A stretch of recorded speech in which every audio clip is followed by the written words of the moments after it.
Le Actu. Mort mystérieuse du colonel Madjoulba. Voici les points clés pour comprendre cet assassinat. L'assassinat du colonel Bitala Madjoulba, un officier de haut rang au Togo, demeure une affaire qui a ébranlé la nation et suscite toujours autant d'interrogations. Depuis le tragique événement qui a eu lieu en mai 2020, cette affaire complexe a laissé émerger de nombreux éléments qui ajoutent à son mystère. Aujourd'hui, alors que le procès s'ouvre, examinons les points clés de cette affaire qui continue de hanter le pays. Le colonel Madjoulba, nommé à la tête du Waner bataillon d'intervention rapide en 2014, était un officier militaire chevronné. Il avait suivi une formation à l'école de guerre du Cameroun et à l'école nationale des officiers du Sénégal. Il avait également dirigé plusieurs contingents onusiens au cours de sa carrière. Son assassinat a laissé le pays dans l'expectative, cherchant toujours à comprendre les circonstances entourant sa mort. À l'ouverture de ce procès historique, explorons les éléments clés de cette affaire qui a secoué le Togo et continue de soulever des questions sans réponse.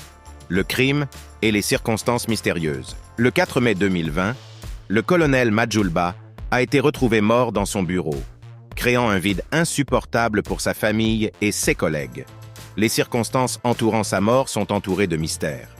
Il avait assisté à la cérémonie d'investiture du président Faure Gnassingbé la veille et est retourné à son bureau pour une raison inconnue. Sa secrétaire, qui dormait à proximité, a découvert son corps le lendemain matin, après avoir entendu des éclats de voix et le colonel criant « Sors d'ici !». La porte du bureau, normalement fermée, était restée ouverte. Le sang de la victime avait provoqué un court-circuit électrique. La mort de sa femme, Mayenne Marie-Grace Bayilabou. Un élément tragique est venu s'ajouter à cette affaire complexe. Selon le média Gapola, l'épouse du colonel Madjoulba, Mayenne Marie-Grace Bayilabou, est décédée le 19 octobre 2023, sans avoir pu connaître la vérité sur les circonstances de la mort de son mari. Ce décès a ajouté une dimension humaine poignante à l'affaire et suscité des émotions au sein de la population togolaise. L'opposition réclame une enquête indépendante. L'opposition togolaise a longtemps exprimé la nécessité d'une enquête indépendante dans l'affaire de l'assassinat du colonel Bitala Madjoulba.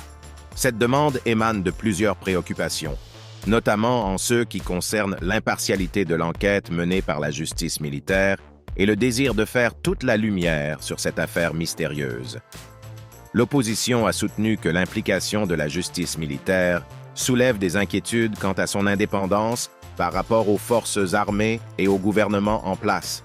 Pour garantir une enquête transparente et impartiale, l'opposition a plaidé en faveur de l'implication d'une instance indépendante, telle qu'une commission d'enquête civile, qui pourrait mener des investigations approfondies sans interférence politique. L'intervention de la France. Une tournure décisive dans cette affaire a été l'intervention de la France. En juillet 2020, soit plus de 2 mois après le drame, le Togo a sollicité l'expertise de la justice française pour des analyses balistiques.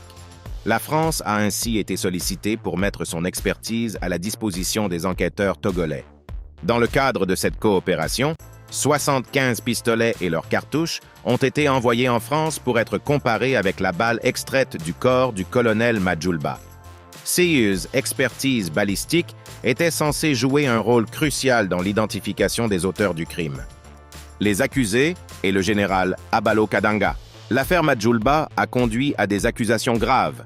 L'ancien chef d'état-major général des forces armées togolaises, le général de division Abalo Kadanga, est poursuivi pour complicité d'assassinat, complicité d'entrave au bon fonctionnement de la justice et complot contre la sûreté intérieure de l'État. Hypothèse sur les motifs de l'assassinat. Les motifs de l'assassinat du colonel Madjoulba ont été largement spéculés, sans qu'une réponse claire n'ait émergé jusqu'à présent. Plusieurs hypothèses ont été avancées, y compris des rivalités ethniques au sein de l'armée, des conflits liés à d'éventuels trafics ou même un message adressé au clan présidentiel. Cependant, les véritables raisons de cet assassinat demeurent floues et incertaines. Pourquoi la justice militaire? Un choix qui interroge. L'une des interrogations centrales dans l'affaire de l'assassinat du colonel Madjoulba réside dans le choix de la justice militaire pour mener l'enquête. Le colonel Madjoulba étant un haut gradé de l'armée togolaise, Il peut sembler naturel que cette juridiction ait été sollicitée pour enquêter, d'autant plus que le crime s'est produit dans un contexte militaire. Cependant, il convient de noter que ce tribunal militaire n'a été mis opérationnel que récemment, le 9 octobre, pour être précis.